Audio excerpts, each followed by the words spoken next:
Okay, एक और प्रार्थना करेंगे। ॐ सहना भवतु, सहनो भुनक्तु, सह वीर्यं कर्वावहै, तेजस्विनावधितमस्तु, मा विद्विषावहै। ॐ शांति शांति शांति शांतिः। धन्यवाद। तो बिल्कुल भी टाइम नहीं गवाते हुए अभी हम तुरंत शुरू करते हैं। आज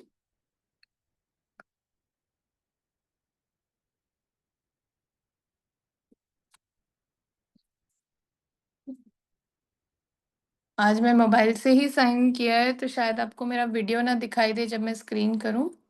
तो हमने पिछली बार श्लोक 14 तक, यहाँ तक टिल श्लोक 14 हम लोगों ने डिस्कशन किया था। सातु दीर्घकालेन निरंतर सकार सेवितो दृढ़ भूमि, परंतु वह दीर्घकालीन बहुत काल तक निरंतर और आदरपूर्वक सांगोपांग सेवन किया जाने पर दृढ़ अवस्था वाला होता है।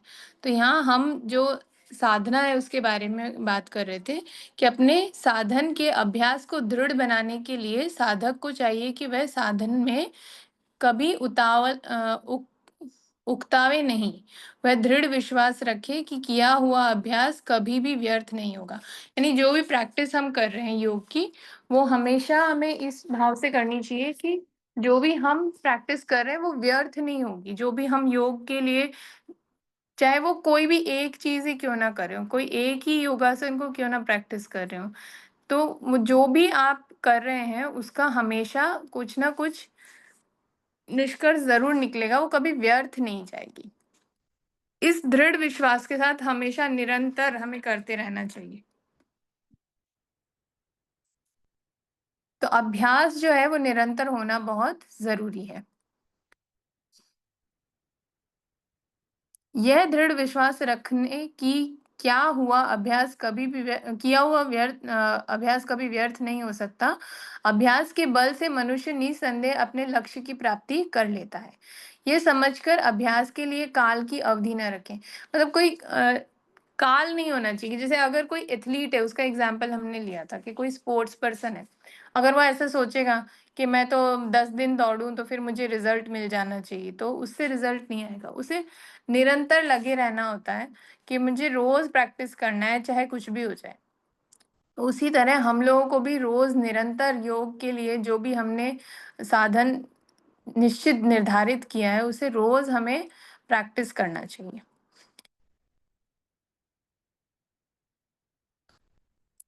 आजीवन अभ्यास करते रहें। साथ ही यह भी ध्यान रखें कि अभ्यास में व्यवधान अंतर न पड़ने पावे।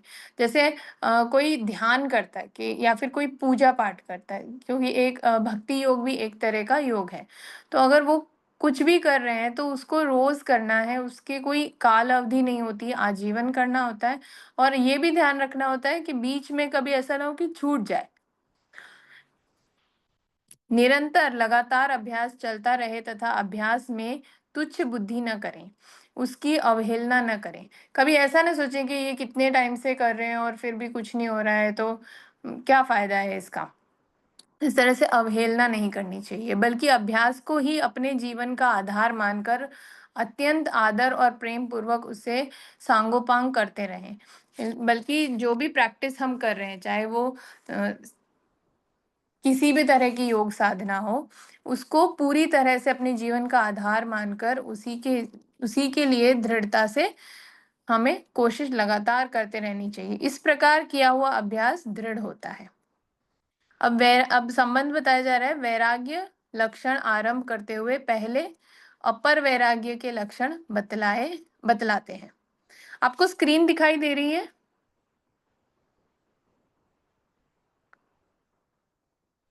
Yes yes, okay. अभी यू आर शेयरिंग स्क्रीन दिखा रही। हाँ हाँ, नहीं ठीक है। Okay.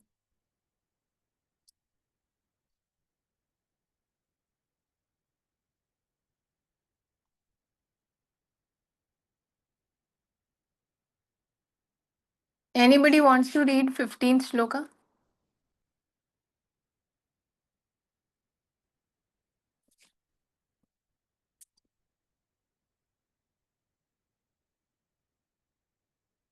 I'll take that. Yes, please. तृष्णानुश्रविक विषय वितृष्णस्य वशीकार संज्ञा वैराग्यम. Don't remind him what the medicine. Let it be there. Please mute yourself, others. Yes, please continue. Who was reading? Please call out your name.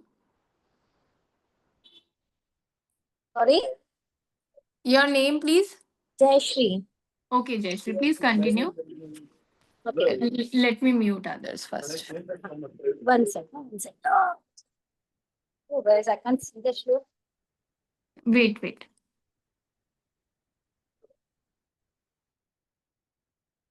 Now they are muted.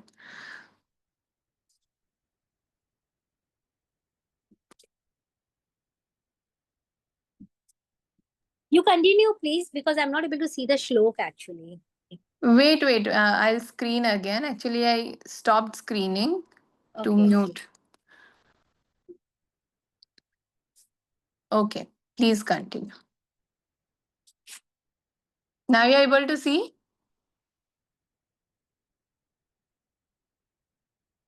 Are you able to see now? Okay, I'm muted. Yes, I can see it now. Okay. दृष्टानुश्रविक विषय वितृष्ण से वशीकार संज्ञा वैराग्यम. Okay, so shall I go ahead? Yes, please. Okay. तो दृष्टानु means देखे हुए और सुने हुए विषयों में सर्वथा तृष्णा रहित चित्त की. एंड वशीकार संज्ञा, जो वशीकार नामक अवस्था है वह वैराग्य है. आगे बढ़ना. सो अंतःकरण और इंद्रियों के द्वारा प्रत्यक्ष अनुभव में आने वाले इस लोक के समस्त भोगों का समाहार यहाँ दृष्ट शब्द में किया गया है. और जो प्रत्यक्ष उपलब्ध नहीं है, जिसकी बड़ाई वेद शास्त्र और भोगों का अनुभव करने वाले पुरुषों से सुनी गई है, ऐसे भोग के विषयों का समाहार अनुश्रविक शब्द में किया गया है. उपयुक्त दोनों प्रकार के भोगों से जब चित्त भली भांति तृष्णा रहित हो जाता है, जब उसको प्राप्त करने की इच्छा का सर्वथा नाश हो जाता है, ऐसे कामना रहित चित्त की जो वशीकार नामक अवस्था विशेष है, वह अपर वैराग्य है. तो यहाँ हमें अपर वैराग्य के बारे में बताया गया कि अपर वैराग्य क्या है. व्हाट इज अपर वैराग्य? That is explained here. Okay, so I have one more book. There it is said that there are two kinds of vairagya. One is when you see a certain defect in something and so you are not interested in it. जैसे हमने बोला कि अंगूर खट्टे हैं तो हम उसके अंदर अपनी दिलचस्पी नहीं दिखाते हैं. ठीक है. So in this kind of vairagya, reaching the highest stage is not easy. उसमें easy नहीं होता है. On a scale of 1 to 5, we are barely at 2. This is because we remain too identified with material things and are not aware of it. The possibility of some restraint and some understanding as to what is to be controlled comes very late in our lives. इस वाले तरीके से जब हम किसी में कुछ कमी देख रहे हैं और उसके बाद में उसमें रुचि नहीं दिखा रहे हैं. ठीक है. To really appreciate the insignificance of this and to opt for non-material is a real struggle. तो पहले तो उसको देखना ऐसे दृष्टा भाव से और फिर बाद में उसमें इंटरेस्ट नहीं दिखाना, वो थोड़ा सा मुश्किल हो जाता है. राइट. तो एनीवे ये जैसे अपन कह सकते हैं कि निर्विकार होके देखना. हाँ, मतलब वैराग्य जो है वो मियरली वो नहीं है कि लैक ऑफ इंटरेस्ट नहीं है, but a mastery over objects which normally attract us. यानी कोई चीज, जैसे अगर अंगूर मीठे भी है तब भी अगर हम उससे अलग हो पाते हैं, तब हम कहेंगे कि हमें वैराग्य हो गया है, कि हम उसकी तरफ अट्रैक्ट नहीं हो रहे, चाहे उसके अंदर कितना भी गुण क्यों ना हो.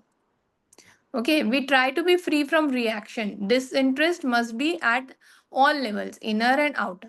Attraction to the worldly objects as food, drink, power, or wishes, such as going to heaven, and states described in the scripture must be overcome by disinterestedness.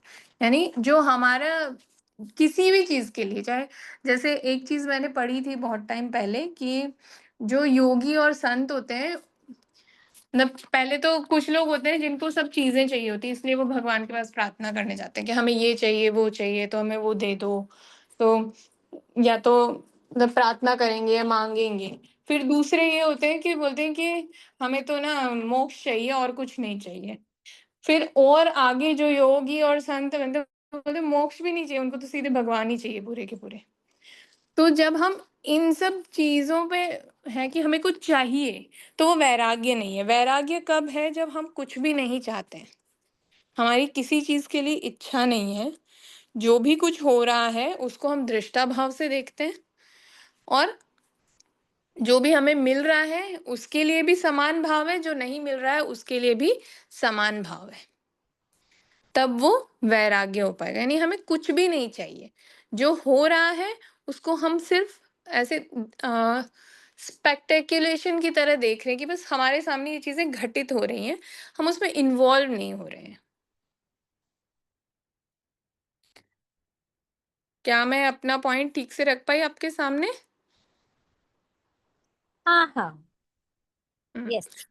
तो अंतःकरण और इंद्रियों के द्वारा प्रत्यक्ष अनुभव में आने वाले इस लोक के समस्त भोगों का समाहार यहाँ दृष्ट सब में किया गया है, और जो प्रत्यक्ष उपलब्ध नहीं है, जिनकी बड़ाई वेद शास्त्र और भोगों का अनुभव करने वाले पुरुषों से सुनी है, ऐसे भोग विषयों का समाहरण अनुश्रविक शब्द में किया गया है।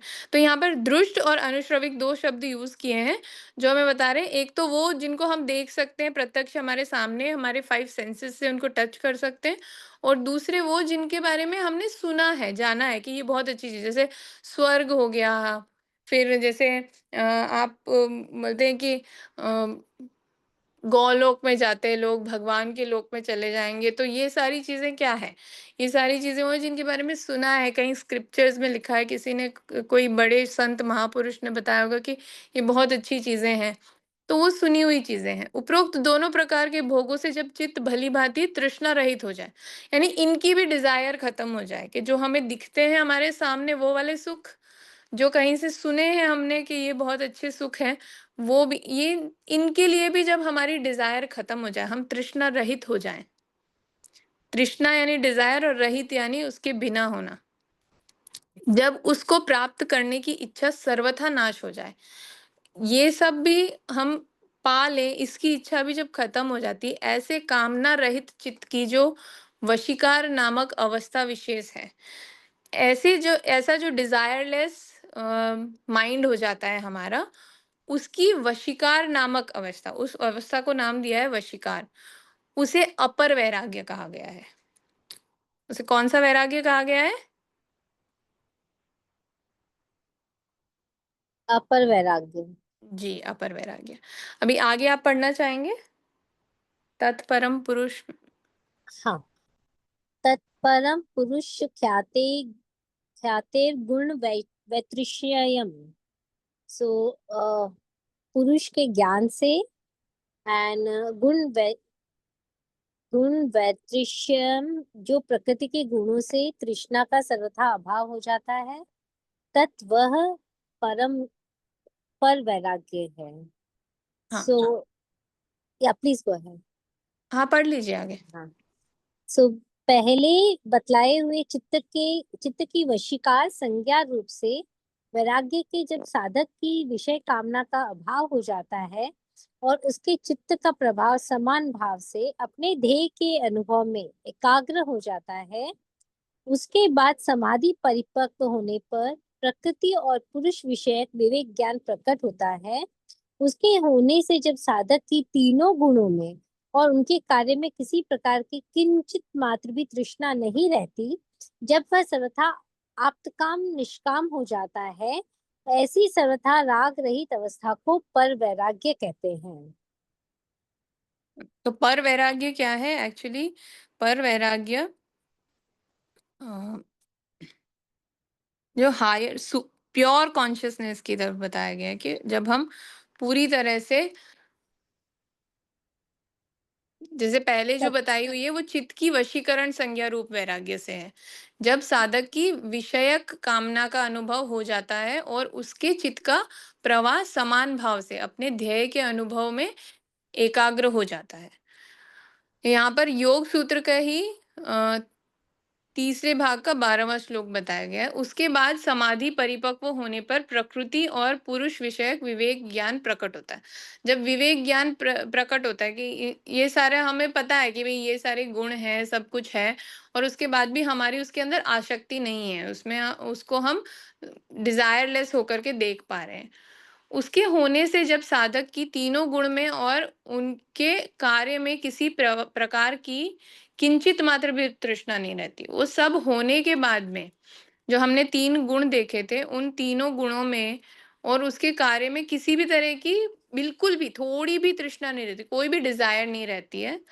फिर जब वह सर्वथा आपतकाम निष्काम हो जाता है, वो बिल्कुल पूरी तरह से निष्काम हो जाता है। ऐसी सर्वथा राग रहित अवस्था को पर वैराग्य कहते हैं।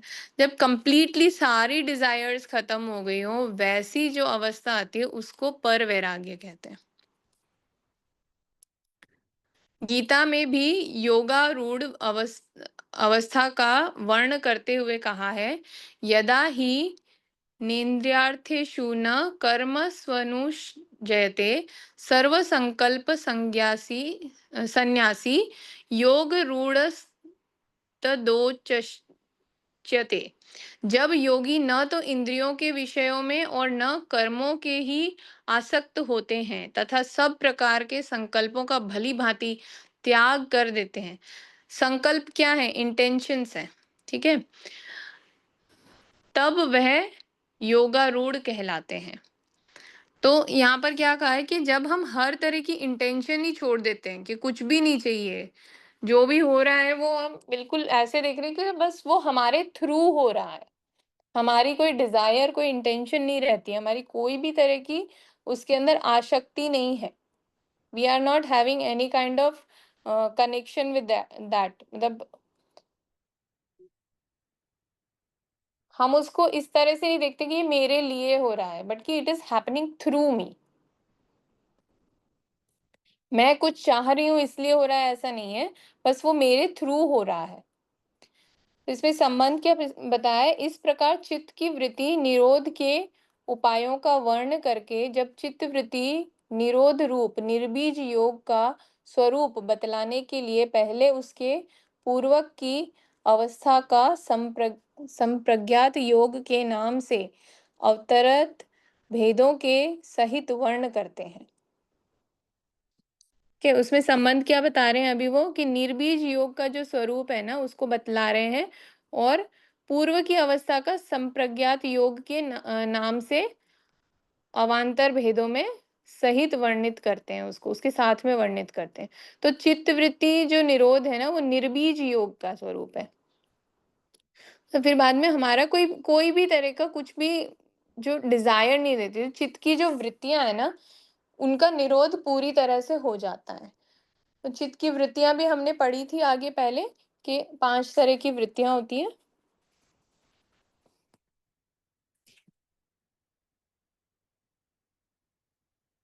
Anybody wants to read 17th one?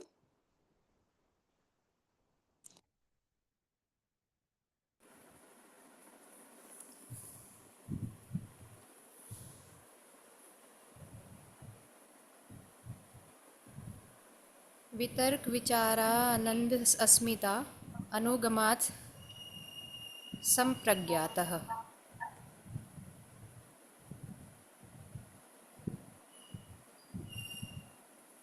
आगे पढ़िए।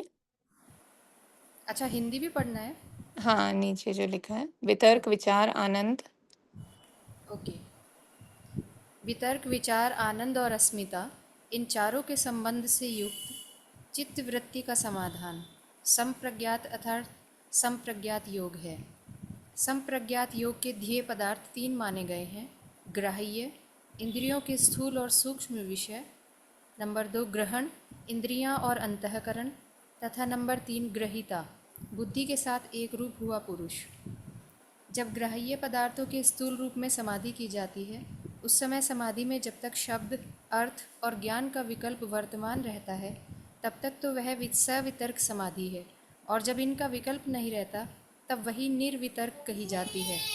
इसी प्रकार जब ग्राह्य और ग्रहण के सूक्ष्म रूप में समाधि की जाती है, उस समय समाधि में जब तक शब्द, अर्थ और ज्ञान का विकल्प रहता है, तब तक वह सविचार, और जब इनका विकल्प नहीं रहता, तब वही निर्विचार कही जाती है। जब निर्विकार समाधि में विचार का संबंध तो नहीं रहता, परंतु आनंद का अनुभव और अहंकार का संबंध रहता है, तब तक वह आनंद अनुगता समाधि है, और जब उसमें आनंद की प्रतीति भी लुप्त हो जाती है, तब वही केवल अस्मिता अनुगत समझी जाती है। यही निर्विचार समाधि की निर्मलता है। इसका विस्तृत विचार इसी पाद के 41वें सूत्र में 49वें तक किया गया है। जी, धन्यवाद।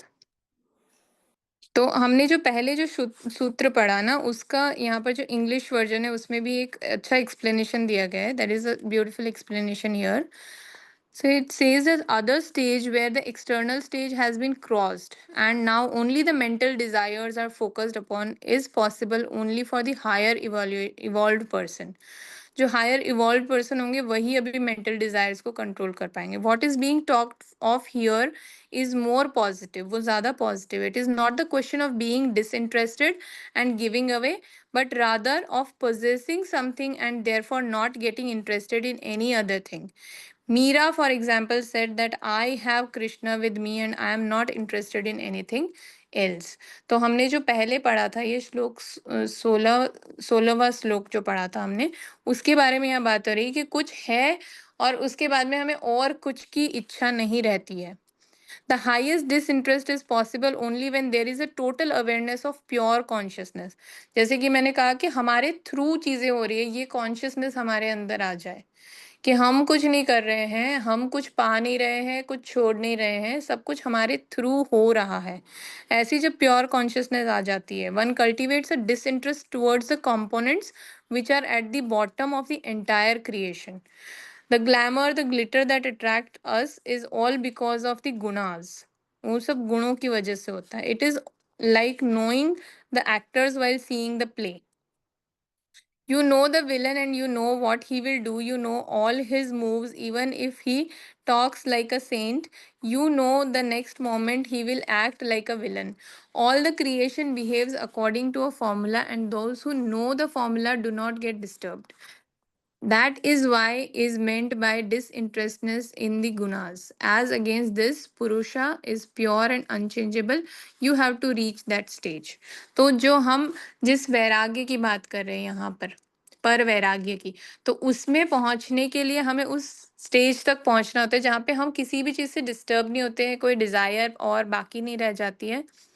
तो यहाँ पर एक क्वेश्चन और भी पूछा गया, why is the highest stage of vairagya called para vairagya. उसको पर वैराग्य क्यों कहते हैं, जो हाईएस्ट स्टेज है उसको. Reaching a stage of total disinterestedness is anything and everything except the pursuit of spiritual practice is considered as a true disinterestedness of a higher kind. The highest is reached when one has realized the spiritual purpose. जो हम spiritual purpose को अगर जान लेते हैं तो उसके बाद में हमारा जो highest interest है ना वो हमें मिल जाता है. This is called the highest. उसी को सबसे जो महान कहेंगे ना, हाईएस्ट इंटरेस्ट कहेंगे ना, वो होता है. At the material level all the other interest have gone. जो भी मटेरियल लेवल की इंटरेस्ट है ना, जो हमारी डिजायर्स है, वो सब चली जाती हैं. The gunas then do not bind the individual. फिर कोई भी गुण हो, कितना भी अच्छा हो, वो हमें फिर बांध के नहीं रख सकता. They do not create various other attractions. और वहां से कोई और अट्रैक्शन भी हमें नहीं होता.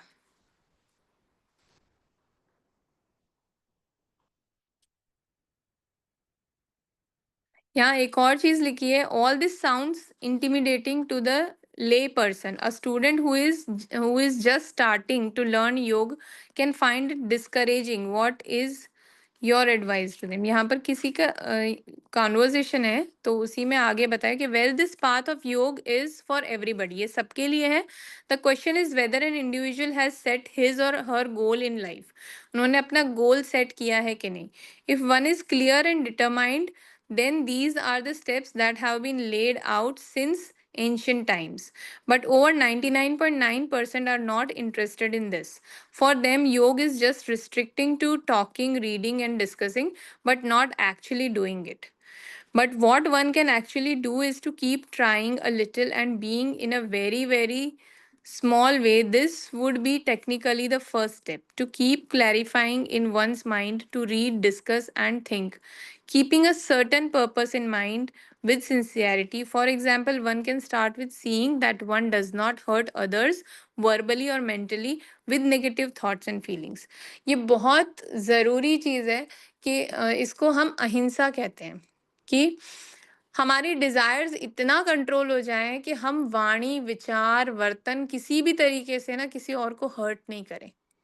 अहिंसा का मतलब ये नहीं कि आप किसी को जाकर 2 थप्पड़ नहीं मार रहे हैं। अहिंसा का मतलब ये है कि आप अपनी सोच में भी किसी के लिए बुरा नहीं सोच रहे हैं। आप किसी को मतलब जब देख भी रहे हैं, किसी से बात भी कर रहे हैं, तो आप इतने कॉन्शियसली अवेयर हैं कि आपके शब्दों से भी किसी को कोई नुकसान ना पहुंचे, यानी इंटेंशनली आप नहीं करेंगे। What other person is going to perceive is a different thing, it's all together different matter. आपने अपने तरफ से कुछ भी गलत नहीं कहा है। फिर सामने वाले का क्या मतलब, कोई कोई वर्ड होता है ना, जैसे काइंड वर्ड है, काइंडली डू दिस, तो कई लोगों का अलग मीनिंग होता है काइंडली का, वो उसे गलत ही समझेंगे, तो उसका आप कुछ नहीं कर सकते, लेकिन आप अपनी तरफ से रूड वर्ड्स यूज नहीं करेंगे। दैट इज अहिंसा फ्रॉम योर साइड। तो इस तरीके से ये बहुत जरूरी है कि आप अपने वाणी, विचार और वर्तन से कभी भी किसी को आहत न करें, और आपकी जो इंटेंशंस है वो बिल्कुल प्योर हो, आपकी कोई डिज़ायर ना रहे। कब करता है इंसान ये सारी चीज़ें, कब वो किसी को भी पीछे छोड़ने की कोशिश करता है? जब उसकी डिज़ायर बहुत ज़्यादा होती है, जब वो डिज़ायरलेस हो जाता है, तब वो पर वैराग्य की तरफ बढ़ जाता है। For example, one can start with seeing that one does not hurt others. Okay, that we have read. When that is systematically and sincerely tried out, one may go to the next step.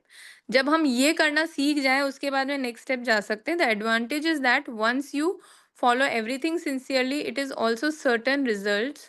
It has certain results, and the results can strengthen you and push you to proceed further. ठीक है, वो आपको और encourage करेगा आगे जाने के लिए। उसके बाद में श्लोक 17 की बात करें अगर हम, तो यहाँ वितारिका इज ग्रॉस थॉट और reasoning, vichara is subtle thought, ananda is bliss, and asmita is I-ness, individuality, अनुगम अनुगामत accompanied by, associated with, sampragyat, cognitive absorption, lower samadhi. तो samadhi leads to a complete understanding of an object. तो समाधि में हम क्या करते हैं कि कोई भी जो चीज है, पदार्थ है, उनकी हम पूरी अंडरस्टैंडिंग लेते हैं।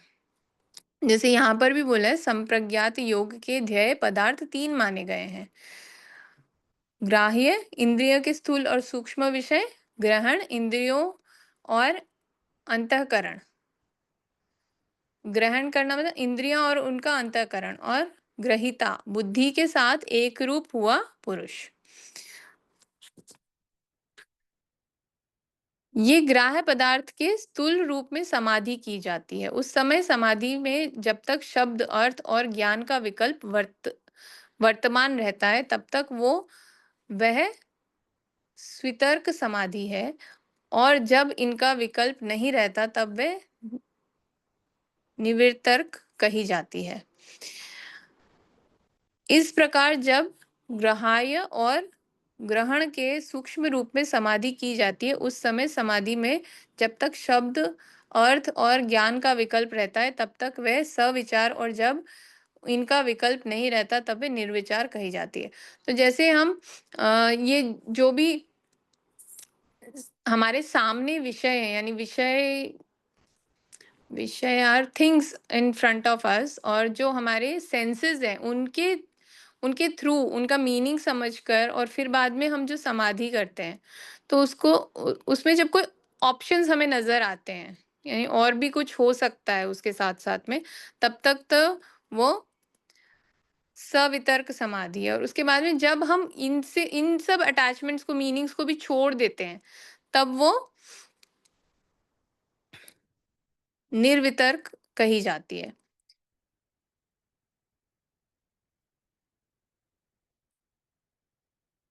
यानी फिर बाद में हमारे जैसे कहते हैं ना, कुछ लोग मेडिटेशन करते हैं तो गाइडेड करते हैं, तब तो सविचार हुआ, और उसके बाद में कोई भी थॉट नहीं आ रहा है जब आप मेडिटेशन में बैठ रहे हो, तो दैट इज निर्विचार सा। उसमें कुछ भी आपको कोई थॉट नहीं आता है, प्योर ब्लिस एक्सपीरियंस करते हैं वहां पर।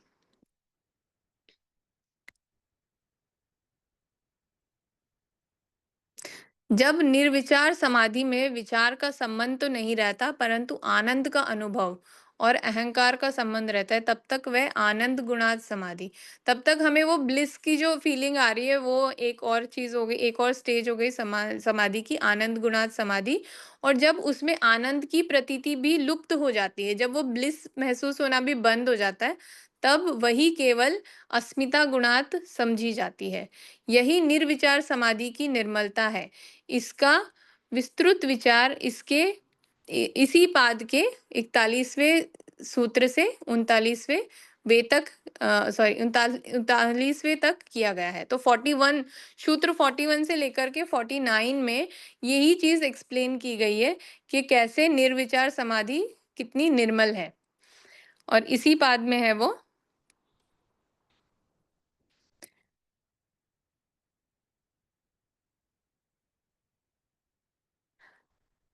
इसके ऊपर कोई अपनी टिप्पणी देना चाहता है?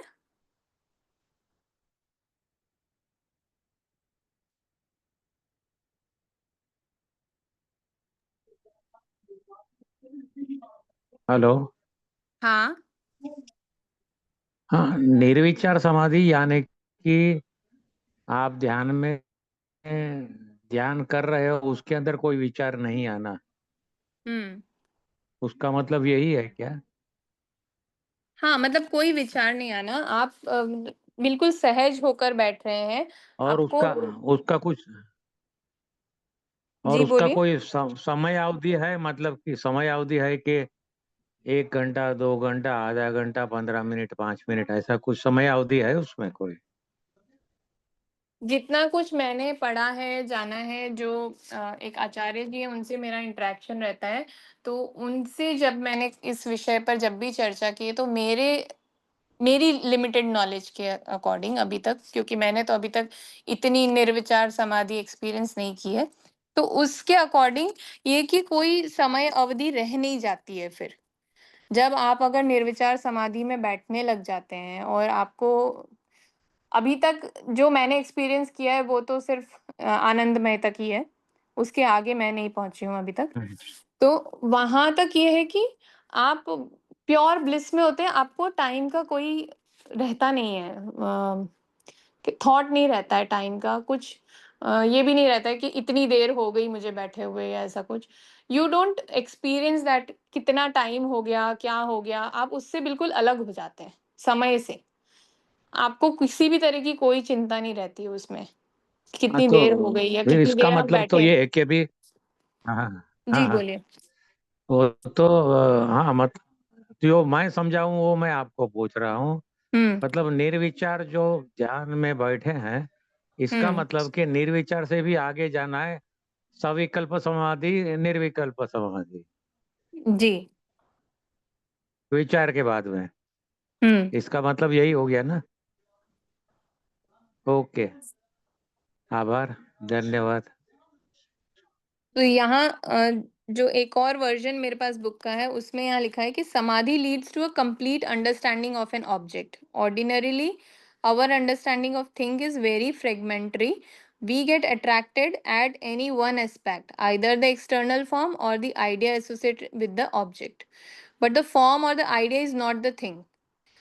जैसे हर चीज को हम ऊर्जा मानते हैं, ये कहने के लिए तो लोग बहुत आसानी से कह देते हैं कि हर चीज ऊर्जा है, लेकिन उसको उतना गहनता से समझते कहाँ तक है वो एक इम्पोर्टेंट पॉइंट है कि हमारी जो अंडरस्टैंडिंग है ना वो बहुत फ्रेगमेंटरी है कि हाँ, जो फॉर्म है, जो आइडिया है वो चीज़ नहीं है। जो हम सोच रहे हैं उसको वो वैसा नहीं है। The essence of a mango lies in its taste. If we go on describing its exact length, diameter and the particular shade or color, we are far from the taste of the mango. अगर हम किसी आम को देख रहे हैं और हम उसकी साइज़ बता रहे हैं, उसका कलर बता रहे हैं, उसके गुण बता रहे हैं कि उसमें ये खुशबू आ रही है, ऐसा कलर है उसका, तो हम कभी भी उसको चख नहीं पाएँगे, उसका स्वाद नहीं ले पाएँगे। तो जब हम उसका स्वाद लेंगे तभी हमें पता चलेगा कि असल में आम क्या है। Similarly, when we see a man, we may get acquainted with his name or size or appearance. We may learn about his business or his qualification, but does that constitute the essence of that man? We come to know nothing of his inner subjective life, his attitude and outlook, and therefore his kind of knowledge is very imperfect. The effort is to make one with the object. If you were his close friend, then you would be able to predict his next move. तो उसी तरह से अगर किसी इंसान की भी हम बात करें, तो हम शायद उनका नाम जान सकते हैं, उनका डेज़िग्नेशन जान सकते हैं, वो क्या करते हैं वो जान सकते हैं। हम ये सारी चीज़ें जान सकते हैं, लेकिन फिर भी जो अंदर से वो कैसे हैं, वो हम नहीं जान पाएँगे उनको देख कर के। उसके लिए हमें उनका पहले तो उनका फ्रेंड बनना पड़ेगा। जब हम उनके फ्रेंड बनेंगे, तो शायद हम उनको थोड़ा क्लोज़ली जान पाएँगे। उसके बाद भी हम कितना जान पाएँगे, ये सर्टेन नहीं है। उनका जो नेक्स्ट मूव है वो तभी जान पाएंगे जब वो इंसान हमारे सामने खुलकर अपने विचार प्रकट करे। Much of our thinking is influenced by our earlier thinking and associated emotion. We are not just conscious of a thing, but we also immediately interpret it. Intelligence plays a tremendous role in our knowledge. Knowledge, according to the sutras, has to be complete knowledge. Samadhi takes us to complete knowledge, right up to what we might call the atomic level. This knowledge would not be at the gross level, but possibly something similar to the knowledge acquired by nuclear physicists. Another stage of knowledge is acquired by understanding the functioning of the instruments of knowledge, that is the sense and the mind. तो जैसे हम किसी चीज की बात करते हैं ना, अब वो चीज भी एटम से बनी हुई है, तो यहाँ भी हम वही बोल रहे हैं कि हम अगर ज्ञान की भी बात करें, तो जो ज्ञान है सूत्रों के हिसाब से वो ज्ञान पूरा होना चाहिए, तो वो समाधि जो है हमें पूरा ज्ञान देती है। अगर हम मेडिटेशन की बात करते हैं और हम अपने ही जो एनर्जी सेंटर्स है उनके ऊपर भी कंसंट्रेट करने की बात करते हैं, तो वो बहुत ज़्यादा प्रैक्टिस करने के बाद हमें एक्चुअल जो उनका मीनिंग है वो कैसे बने हुए हैं। जैसे ये कहा जाता है कि अगर हम अपने मणिपुर चक्र का पूरा ध्यान करें, ये हमने पिछली बार पढ़ा भी था योग दर्शन में, कि अगर हम अपने मणिपुर चक्र का पूरा ध्यान करें और वहां से अगर हमें पूरी नॉलेज मिल जाए, तो हम लोग अपने पूरे शरीर की जो भी संरचना है उसको बहुत अच्छी तरीके से समझ जाएंगे। विधि जी का बहुत अच्छा इसके ऊपर व्यू पॉइंट आया था लास्ट टाइम। तो samprajna means the most complete and fullest knowledge. तो संप्रज्ञा जो है वो पूरी नॉलेज हम के बारे में बताता है। Therefore, sampragyan samadhi means attaining that level of concentration in which such knowledge is made available. There are various stages even in sampragya samadhi. अब sampragya samadhi के भी कई levels हैं, ऐसा यहाँ पर बताया गया है।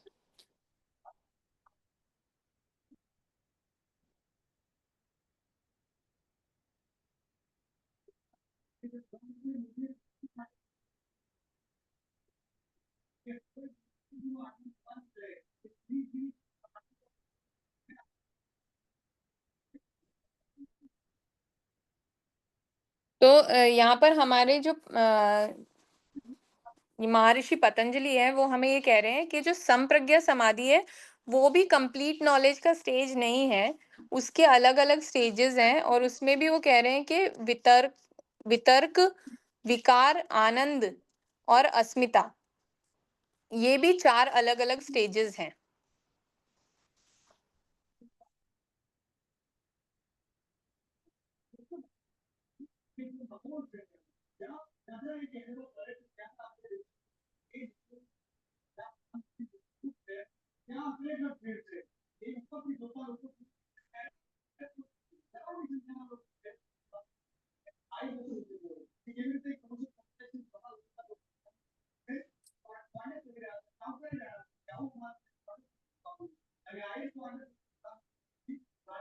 म्यूट कर लें प्लीज योगेश जी। तो ये जो संप्रज्ञा समाधि है ना, इसी को 4 हिस्सों में बांटा गया है, वितर्क, विचार और आनंद और अस्मिता में। जैसे हमने पहले डिस्कस किया कि विचार वाला स्टेज वो है जहां पर हम गाइडेड मेडिटेशन को अगर बोले तो वो विचार वाला स्टेज हो गया। आनंद यानी जब हमें ब्लिस महसूस होती है। और उसके बाद में asmita stage, we direct concentration on the perceiver himself, the intellect, matter and spirit create this perception. Asmita is pure awareness of the total object where we not only understand the external form of the object but also the internal structure। तो हम जहां पर अस्मिता का जो level आ जाता है ना, वहां पर क्या रहता है कि हम सिर्फ उसका बाह्य जो किसी भी ऑब्जेक्ट का जो बाह्य दिखाव है या जो उसका फॉर्म है, सिर्फ उसकी ही अंडरस्टैंडिंग नहीं लेते, बल्कि जो उसका इंटरनल स्ट्रक्चर है, जो थॉट है, उसके बारे में जान जाते हैं। Right up to the subtle levels, all this is samprajnata और कंप्लीट नॉलेज। वो कंप्लीट नॉलेज होता है। कई बार आप देखो कोई कोई ऐसे दिव्य संत हमें देखने को मिलते हैं, उनसे आप बात करो ना तो वो तुरंत आपके बारे में बता देंगे कि आप ऐसे हैं, ये आपके विचार चल रहे हैं, इस तरह का आपका एनर्जी लेवल है। तो वो कैसे होता है, उनको कैसे पता चल जाता है ये सारी चीजें? तो शायद वो समाधि के अस्मिता लेवल को क्रॉस कर चुके होते होंगे, क्योंकि मैंने देखा है कई बार वो लोग ना बिल्कुल सटीक चीजें बताएंगे आपके बारे में। आप खुद आश्चर्यचकित हो जाओगे कि इन्हें कैसे पता चला कि मेरे भीतर ये सारी चीजें चल रही है। तो इस तरह के लेवल तक वो पहुंच चुके होते हैं। अभी मुझे काफी लोग दिख रहे हैं, तो एक बार कहूंगी कि सब लोग कैमरा ऑन कर दीजिए please, and we can have a screenshot.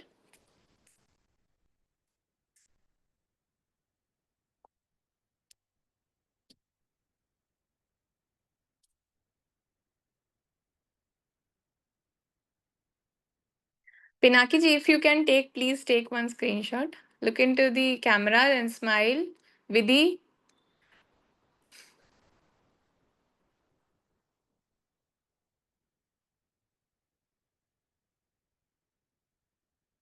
Thank you. Already? Yes, yes. अरे संजना शाम को कितनी वो Sanjana left again. नहीं आ जाओ कैसे Uh, have taken one and she only left. She already told that she need to leave. okay चलो ठीक I have taken one जिसमें सबके वीडियो नहीं है but you can check That's fine. ठीक है, कोई बात नहीं। one I have हम्म। तो अभी कोई कुछ कहना चाहता है? जैसे हमने अस्मिता का स्टेज डिस्कस किया कि उसमें क्या होता है, जब हम उस लेवल तक पहुंच जाते हैं समाधि के, तो हम ऊपरी जो ऑब्जेक्ट का व्यू है, जो दिखाव है, उसके ऊपर नहीं जाते। Sanjana came back.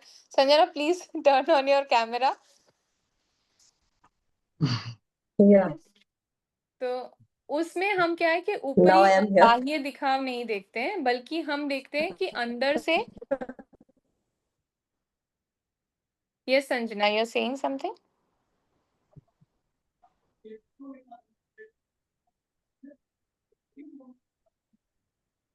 Hello. I have जी meeting. योगेश जी बोलिए। नहीं go ahead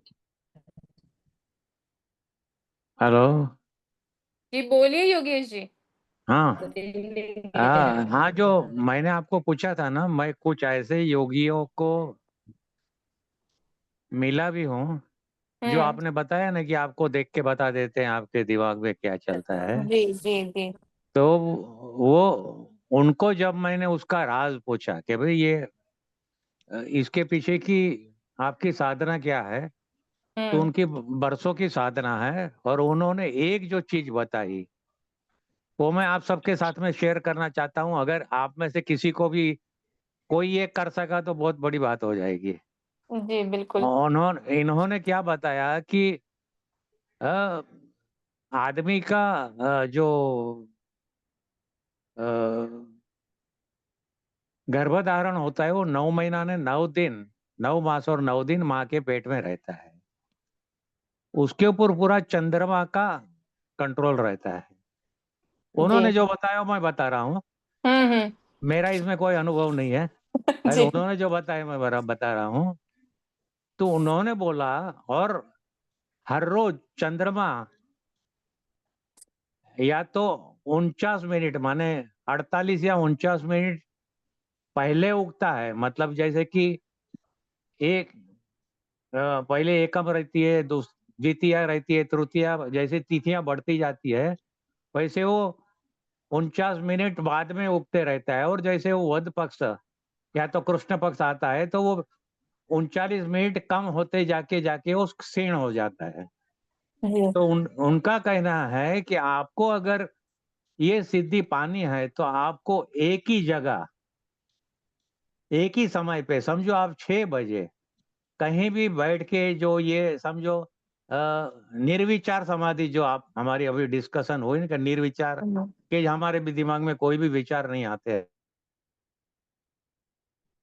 हैं, तो आप 6 जी। बजे से लेकर 49 तक बैठो और वो without break 9 month and 9 days without hmm. Break, hmm. But not with the intention कि मुझे ये चाहिए, बिल्कुल। कि मुझे ये सिद्धि होनी चाहिए। हम्म। तो उस समय में अगर आपके सामने कोई भी बंदा आ गया, अगर आप कर लिया, आपने कर लिया शायद वो आपने कर लिया वो, तो आपको ये सिद्धि मिलेगी। तो लेकिन वो आप ये इंटेंशनली करेंगे कि अरे मुझे ये सिद्धि पानी है, तो नहीं मिलेगी आपको वो। आपको करते जाना है बस। अगर अभी बीच में ब्रेक आ गया वापस चालू करो, बीच में ब्रेक आ गया वापस चालू करो। अभी आप कहीं बाहर गांव जाते हैं तो नहीं चलता है उसमें। 6 बजे बैठना है तो 6 बजे बैठना ही है। एक एक example I am telling, hmm. 6 to 6:49, no disturbance nothing, आंखें बंद करके बैठ जाओ। लेकिन इसका अनुभव कब आता है? क्योंकि जब आप बैठते हो तो आप कितने मिनट बैठते हो आपको तो मालूम नहीं पड़ता है। Then you put the alarm, 6 बजे बैठो, 6:50 या 6:55 का अलार्म रखो आप, उसके पहले उठना ही नहीं। ये उन्होंने जो बताया, मैं बोला अरे स्वामी जी कैसे बैठेंगे इतना घंटा, इतना पौना? अरे बोला तुम पौने घंटे में नहीं बैठ सकते तो मैं तो 5-5 घंटा बैठता हूँ।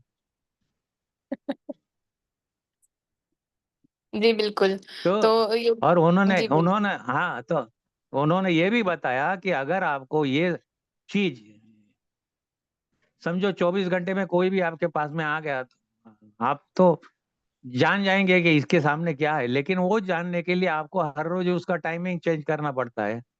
मतलब क्या कि 6 से 6:49 अगर आप बैठे हैं, उस समय के अंदर आपके पास में कोई सवाल आया, कोई आदमी आया, कोई मिलने को आया, किसी का इंक्वायरी आया, तो आप उसको मालूम पड़ जाएगा। लेकिन बाकी के समय में आपको मालूम नहीं पड़ेगा।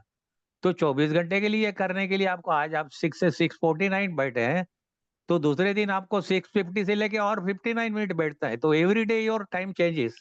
वो भी 9 महीना 9 दिन किया तो आपको कहीं भी 24 घंटे में कोई भी आपके सामने आ गया तो आपकी उसकी पूरी उसका पूरा ज्ञान हो जाता है आपको।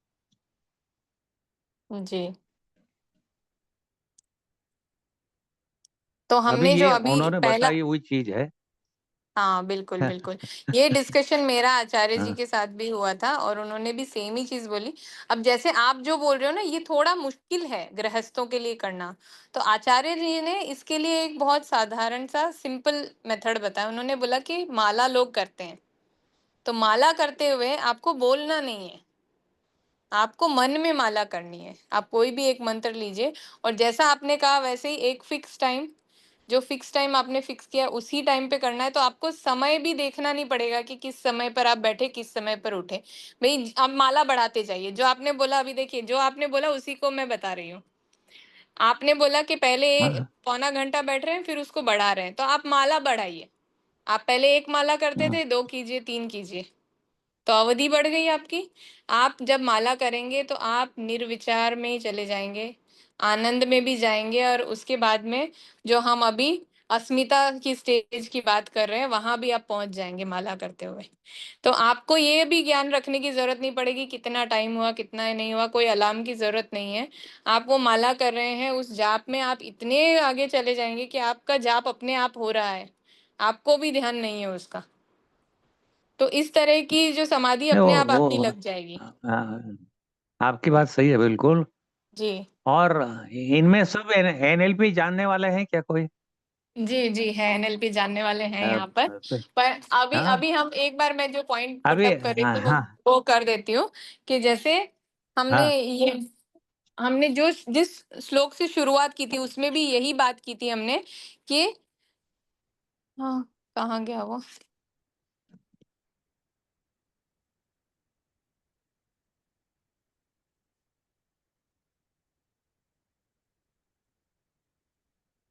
हाँ, कि हमें डिजायरलेस होकर के करना है जो भी करना है वो। हमने शुरुआत भी वहीं से की थी कि जब हम डिजायर से अलग हो जाएंगे ना, उसके बाद में हमारी समाधि लगना शुरू होगी। जब हमारा इंटेंशन रहेगा, डिजायर रहेगी कि ये पाना है, ये करना है, तो हम वहां तक नहीं पहुंच पाएंगे। जब हम पहले डिजायरलेस हो जाएंगे, जब हमारी जो अ, रुचि रुचि है किसी चीज में, आसक्ति है, वो जब खत्म हो जाएगी, उसके बाद में जब हम ध्यान में बैठेंगे, तब फिर ये बहुत आसान हो जाएगा। और जो आप बता रहे हैं योगेश जी, इसमें एक सावधानी रहती है, जो मैंने भी बताया उसमें भी एक सावधानी रहती है, वो बहुत ज़रूरी है। क्योंकि अगर हमारे पास कोई गुरु नहीं है, तो हम बहुत वल्नरेबल स्टेज में होते हैं। हम यहाँ भक्ति योग की बात कर रहे हैं या फिर ध्यान योग की बात कर रहे हैं, तो वो हम बहुत वल्नरेबल स्टेज में होती हैं। जिस टाइम हम ये सब प्रैक्टिस कर रहे होते हैं, हम ओपन हो जाते हैं एनर्जीज़ के लिए, और उन एनर्जीज़ को हमें हमें अफेक्ट करना बहुत आसान होता है। तो इसीलिए हमें हमेशा ये सूर्योदय के बाद और सूर्यास्त से पहले करना है। ऐसा नहीं है कि आप किसी भी टाइम बैठ गए। तो कृपया करके ये सावधानी रखें। आज आपने बताया योगेश जी, धन्यवाद आपने बताया। मैंने भी ये चीज़ शेयर की, मुझे ये सावधानी बताई गई थी सबसे पहले। योग सिखाते टाइम भी हमें यही पहले सिखाया गया है जब हमने ट्रेनिंग ली, कि पहले सावधानी बताओ, बाद में गुण बताओ। गुण हमने बहुत अच्छा बता दिया, लेकिन सावधानी नहीं बताई। तो हाँ जिसको हम बता रहे हैं, उसको नुकसान पहुंचने के चांसेस ज्यादा हो जाते हैं। तो सावधानी ये है, सभी लोग ध्यान से सुने कि सावधानी ये है कि सूर्योदय के बाद और सूर्यास्त से पहले, उस अवधि में आप बिना गुरु के भी ये कर सकते हैं। अगर आपके पास गुरु हैं तो आपके पास 24 घंटे हैं, आप कभी भी करिए, आपके गुरु आपकी सुरक्षा करेंगे। अन्यथा आपको हाँ बिल्कुल ये नहीं, सावधानी एक रखनी है कि एक सूर्योदय के बाद सूर्यास्त से पहले और आसन लगाकर करें। जी, आप बोलिए योगेश जी। हाँ, एक एक एक और मैं ऐड करना चाहूंगा। जैसे आपने बताया कि मन में आप मंत्र जाप कीजिए कि हुँ, आपके विचार बंद हो जाए या विचार कम हो जाए। तो अभी एनएलपी के बेस के ऊपर, क्योंकि इसमें और भी कोई ऐसे होंगे, भले कम है, कोई होंगे, अरे भाई ये करने के बाद में भी मेरा विचार शून्य नहीं होता है, तो कैसे? जैसे कि हम लोग तीन एनएलपी वाले मेन तीन हैं: विजुअल, फिर ऑडिटरी, हुँ, और अपना तीसरा कौन सा जो भी है किनेस्थेटिक। वो। हुँ, तो हाँ, विजुअल के लिए क्या बोलते हैं हम लोग, कि जैसे कि आप आपके गुरु ने भी बताया होगा कि आंख बंद करे बैठिए, या तो नाक की डांडी के ऊपर देखिए, या अपने अपना कंसंट्रेशन दो आंखों के हुँ, भवों के बीच में कीजिए। हुँ, तो ये विजुअल हो गया। विजुअल वालों को इससे आसानी से विचार शून्य होने में मिलेगा। हुँ, अभी जो ऑडिटरी वाले हैं, उनके लिए क्या करना है, ये मुद्रा करो आप कोई भी करो, अभी जो भी है वो, आपको सेंसेशन आता ज्ञान है मुद्रा। इसमें, ऐसे हुँ, उंगली करके। हाँ, आपका ध्यान उसमें लगाओ। वही आपका, सॉरी, ये काइनेस्थेटिक हो गया, ये किनेस्थेटिक्स के लिए। काइनेस्थेटिक वाला। हाँ, हुँ, काइनेस्थेटिक के लिए उसका ध्यान अगर काइनेस्थेटिक का नहीं लगेगा तो ये ऐसे करेगा तो हो जाएगा। और हुँ, ऑडिटरी के लिए क्या है कि आप मन में गिनना चालू करो, उल्टा गिनना, 100, 99, 98, ऐसे गिनना चालू करो। बीच में व्यत्यय हो गया, समझो गलती हो गई, वापस 100 से चालू करो। धीरे-धीरे आपका वो गिनना बंद हो जाएगा और आपकी विचार शून्य अवस्था भी आ सकती है। मतलब ये तीनों, मतलब विज़ुअल, ऑडिटरी और काइनेस्थेटिक तीनों के लिए ये है। मतलब कोई कोई ऐसे भी आएँगे ना अपने पास में कि भाई नहीं लगता है गुरु जी मेरा ध्यान, क्या करूँ?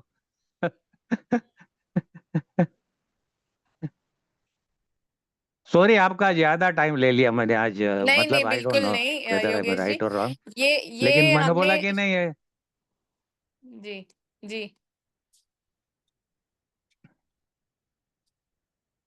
बोलिए योगेश जी, मैं क्योंकि इंतज़ार कर रही हमारे हूँ। जो मैंने जो योगियों को मिला वो ये तो ये लोग इतने पावरफुल थे ना, वो बोलते हैं हमारे दिमाग में आ जाता है वो सामने क्या प्रश्न लेके आता है हमारे सामने। तो मैं बोला आप तो अतीन्द्रिय योगी हो गए। बोला हाँ, किसी को बोलना मत, नहीं तो सब लोग आके पूछेंगे अरे मेरी गाड़ी की चाबी गुम हुई है, स्वामी जी देखो तो कहाँ पड़ी है मेरे घर पे। योगेश जी, आपने ये बात बोली तो मेरे मन में ये विचार आया कि वास्तव में देखिए तो हमारे पास भी ये चीज़ें हैं। बस हमने ना अपनी कॉन्शियसनेस सबके वहाँ पास लगाई है। नहीं, है ना? क्योंकि कई बार ऐसा होता है कि कोई चीज़ हमें हाँ, मिल नहीं रही है, हम अपने मन में फिर उसको विचार करते हैं कि कहाँ होगा वो? और हमें कभी-कभी अचानक से हम उठ के जाएँगे और वहाँ जाकर देखेंगे और वो चीज़ वहीं मिलती है। ऐसा हुआ मिल होगा आप जाता है, सबके साथ में, है ना? मिल जाता तो ये जो है, होता है, सिद्धियाँ हैं वो कहीं न कहीं होता है, हमारे होता पास है। है, बस हमें उसका ध्यान करने की ज़रूरत है। और आपने बिल्कुल समय ज़्यादा नहीं लिया है, क्योंकि ये हमने बनाया ही इसीलिए था कि वो हम खाली सिर्फ योग दर्शन वो साथ में पढ़ें, इसको हाँ, समझें और हाँ, आपस में डिस्कस करें। मिरर के ऊपर से कचरा साफ करने की जरूरत बिल्कुल, बिल्कुल योगेश जी। है। धन्यवाद, आपने हमारे अपने मिरर के ऊपर से अथाह कचरा साफ भंडार करने में की से जरूरत हमारे हमारे है। लिए कुछ बूँदें निकाली ज्ञान की। पिनाकी जी, आप कुछ कहना चाहते हैं? विधि जी, साक्षी जी? नहीं, बस आज तो सुन ही रहा हूँ। अच्छा, विधि जी आप क्या कहेंगे आज? पिछली बार इनका बहुत अच्छा कंट्रीब्यूशन था डिस्कशन में।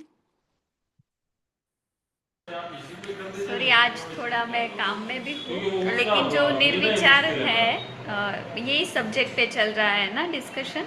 हाँ, या सो मुझे ऐसा लगता है कि मतलब कि अलग अलग सभी के रीत होती है निर्विचार होने की, पर मैं जो मेडिटेशन करती हूँ उसमें जब मैं अपने आप को एज अ सोल देखती हूँ और अपना जो ओरिजिनल स्वरूप जो हमें सिखाते हैं कि हमारी जो 7 वैल्यूज़ है दैट इज़ व्हाट हम वो ओरिजिनल है।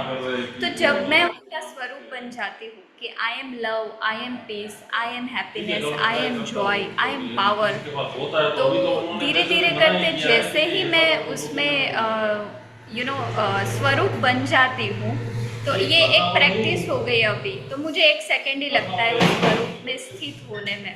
तो जब मैं वो जी। स्वरूप में स्थित हो जाती हूँ तो नेचुरली ही माइंड को थोड़ा ट्रेन करना पड़ता है, क्योंकि आप जब उसमें जाते हो तब भी कोई ऐसा थॉट आता है जो 2 दिन से जिसका विचार ही आपको नहीं आया हो, फिर होता है हुँ, ये फटाफट मैं ये कर लेती हूँ वरना भूल जाऊंगी।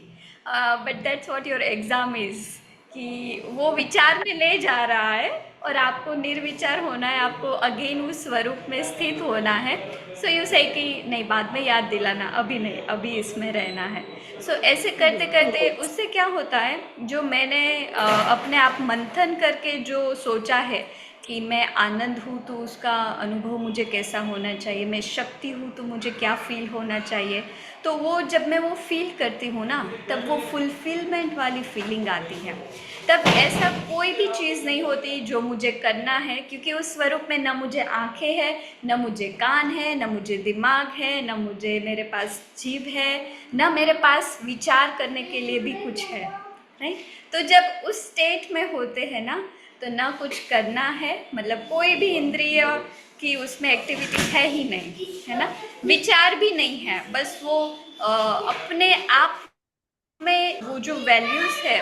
सो इट्स लाइक कि मैं उसका एम्बॉडीमेंट होके उसी को अपने स्वरूप को enjoy, है ना। सो ऐसे करके मुझे निर्विचार स्थिति जो है उसको मैं थोड़ा नज़दीक लाती हूँ, लाने की कोशिश करती हूँ। जी। जी, विधि जी, धन्यवाद। साक्षी जी, आप कुछ कहना चाहेंगे?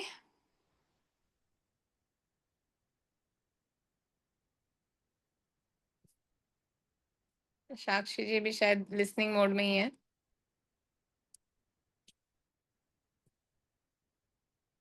तो आज हमने 18वें सूत्र तक कर लिया है कंप्लीट, और हम 19वें से अगले सप्ताह शुरू करेंगे।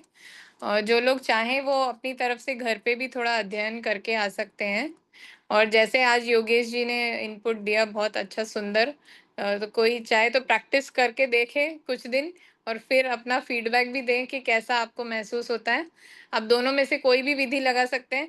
जैसे इन्होंने कहा कि आप एनएलपी के अकॉर्डिंग भी देखें, तो अगर माला जाप में भी देखें तो देखिए, आप बोलेंगे तो सुनाई देगा आपको। अगर आप मंत्र जाप पहले शुरू में बोल कर करते हैं तो ऑडिटरी के लिए आसान हो जाएगा। फिर जो माला टच कर रहे हो तो कैनेस्थेटिक के लिए आसान हो जाएगा। और फिर आपको बोला जाता है कि आप विजुअलाइज कीजिए, जो भी आपके जो भगवान हैं, जो भी देवी देवता हैं जिनको आप आराध्य मानकर आप माला कर रहे हैं, तो उनको विजुअलाइज कीजिए, तो विजनरी के लिए भी हो जाता है। तो सेम में आप दोनों में से कोई भी तरीका यूज करके देख सकते हैं। और इससे आप एक बार जरूर करके देखिएगा, क्योंकि मुझे इससे फायदा हुआ है, योगेश जी ने भी कोशिश की होगी शायद, तो उनको भी हुआ होगा। तो आप लोग भी एक बार कोशिश जरूर करके देखें, इससे बहुत आसान हो जाता है समाधि में जाना आपके लिए। और जब आप ये करोगे ना, तो फिर जिस दिन नहीं होगा ना, उस दिन ऐसा लगेगा कुछ छूट गया है, वो करना है। द वन थिंग, पिनाकी जी, जो आपने कही थी तो वो वाली चीज फिर आपके साथ में होने लग जाती है। तो ये एक तरीका है। अब जिनको मटीरियलिज्म चाहिए ना, उनको भी आप इस तरह से गाइड कर सकते हैं कि आप इस तरह से पहुंचे, क्योंकि अल्टीमेटली सबका गोल एक ही है कि सबको हायर कॉन्शियसनेस के साथ में मर्ज होना है। चाहे हम कुछ भी अटेन कर रहे हैं यहाँ पे, कोई भी हमारा गोल बना रहे हैं, अल्टीमेटली हमारा हमारा सबका गोल वही है और वहीं पहुंचना है। That is the purpose of life. लेकिन हम हाँ, सबके छोटे छोटे हर दिन के पर्पस भी होते हैं। जो मेरी छोटी सी बच्ची आज मेरे साथ में है, तो उसका भी एक अपना पर्पस है। उसने मेरी लाइफ को एक बहुत हाईली इम्पैक्ट किया, वो उसकी लाइफ का वो भी एक पर्पस था जब वो बॉर्न हुई। तो इसी तरह से हम सबके छोटे छोटे पर्पसेस भी हैं लाइफ के, और उसके साथ जो हमारा हायर पर्पस है वो तो है ही है। तो अभी और कोई अगर कुछ इनपुट देना चाहता है तो 2 मिनट और है, उसके बाद में हम इसको पूर्ण विराम करते हैं। उन्होंने ये भी बताया था कि आफ्टर डूइंग से 9 महीना 9 दिन आप कर पाए तो बहुत बढ़िया बात है। लेकिन वो बोला 4 5 6 महीना गया तो आपको खुद को अलग अलग प्रकार के अनुभव आने, इंडिकेशन एनर्जी की ओर से आने चालू हो जाते हैं। There are certain indications. उन्हें इंडिकेशन नहीं बताए, बोला मैं इंडिकेशन बताऊंगा तो फिर तुम इंडिकेशन के बारे में सोचने लगोगे, तो इंडिकेशन हो में रहे नहीं हैं कि नहीं बताता हो रहे हूँ।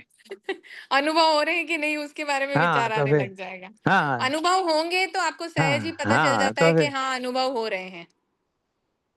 हाँ हाँ, कि आपके कुछ काम नहीं होते थे वो अचानक हो गए, अनबिलीवेबल वे। देर आर, हम लोग तो एक सर्टेन पैटर्न में सोचते हैं कि भाई ये हमारा काम ये करता है, ऐसे करना है, ऐसे करना है। और जो सुपर कॉन्शियस है या कॉन्शियस हमारे भगवान है, उनके हाथ में तो ऐसे रास्ते हैं कि we can not even imagine that plenty of ways they can do their work, even that our yogis जो भी हैं वो, but they never disturb the pattern of the nature or consciousness, they never disturb it anyway। चलो, बिल्कुल वही सबने सही मुझे तरीका है। जैसे कि सुना, इसके लिए आभार। जैसे कि एक और इंसिडेंट मुझे याद आ रहा है, जहां पर किसी ने मुझे कहा था कि अ, रामायण अगर हम देखें तो उस टाइम पे भी उनके जो गुरु थे उनको सब कुछ पता था कि क्या होने वाला है, क्या नहीं होने वाला है, पर क्या उन्होंने होने उसको वाला है, सही डिस्टर्ब बात नहीं है। किया। जो होना था उसे होने दिया। तो जो होना है वो तो होना ही है, उसे वैसे ही होने दीजिए। आप सिर्फ ये कर सकते हैं कि अपने आप को मेंटली प्रिपेयर कर सकते हैं उस चीज के लिए। आपके ओ, पास गांधारी यू जी ने भी विल बी कहा था ना प्रिपेयर्ड। महाभारत में, हम्म। क्या कृष्ण आपको सब मालूम था तो भी आपने युद्ध क्यों नहीं रुकवाया। तो जो जैसे होना है उसे होने दीजिए। बहुत सारी चीजें ऐसी होती है कि हमें लगता है हमारे साथ क्यों हो गई, लेकिन वो होना जरूरी होती हैं। तो उन्हें होने देना चाहिए। लेकिन ये है कि आप उसमें से सीखते क्या हैं? जो भी चीज़ें हमारे साथ होती हैं, वो हमें कुछ सिखाने के लिए होती है, उसमें से लेसन लो और आगे बढ़ जाओ। और दूसरी चीज़ ये है कि जैसे अभी हम डिस्कस कर रहे थे कि हमें अटैच नहीं होना है किसी भी चीज़ के साथ में, उसमें कोई मीनिंग अटैच नहीं करना है। हम एनएलपी में भी यही कहते हैं कि मीनिंग अटैच मत करो, then you are good to go, कोई भी चीज़ है। तो वही चीज़ें, वो मीनिंग कमल के अटैचमेंट नहीं माफिक करो, रहना है। डिज़ायर अटैच नहीं करो। आप हर चीज़ को अगर दृष्टा-भाव से देखना शुरू कर दोगे तो लाइफ़ इज़ वेरी ईज़ी, सब चीज़ें बहुत आसानी से हो जाएगी। अबंडेंस अवेलेबल है, हम जानते हैं बहुत अच्छे से, लेकिन जब उसको मानने लग जाएँगे एक्चुअल में कि हाँ, अबंडेंस अवेलेबल है, तब रियल मैजिक होगा। तब हमें दिखाई देगा कि मैजिक क्या है। I do believe in magic and miracles, मेरे साथ होती भी ये चीज़ें, लेकिन ये भी कहा जाता है कि सारी चीज़ें शेयर नहीं करनी चाहिए। तो इसको यहीं रोकते हैं आज के लिए। Thank you, thank you, thank you. हाँ, पिनाकी जी बोलिए। Fundamental game is all about के ये जो मीनिंग मेकिंग मशीन है ना, उसको मीनिंग बनाने से रोकना है, दैट्स इट। बस, बस, बस। चाहे आप किसी भी तरीके से देखिए, आप साइंटिफिक वे में देख लीजिए, आप चाहे स्पिरिचुअल वे में देख लीजिए, आप कैसे भी देखिए, करना हमें यही है। This is the ultimate thing we need that to do, one thing. That one thing. जी, ठीक है। तो आप सबका आभार जॉइन करने के लिए। बाय। धन्यवाद, धन्यवाद। धन्यवाद, धन्यवाद। तथास्तु।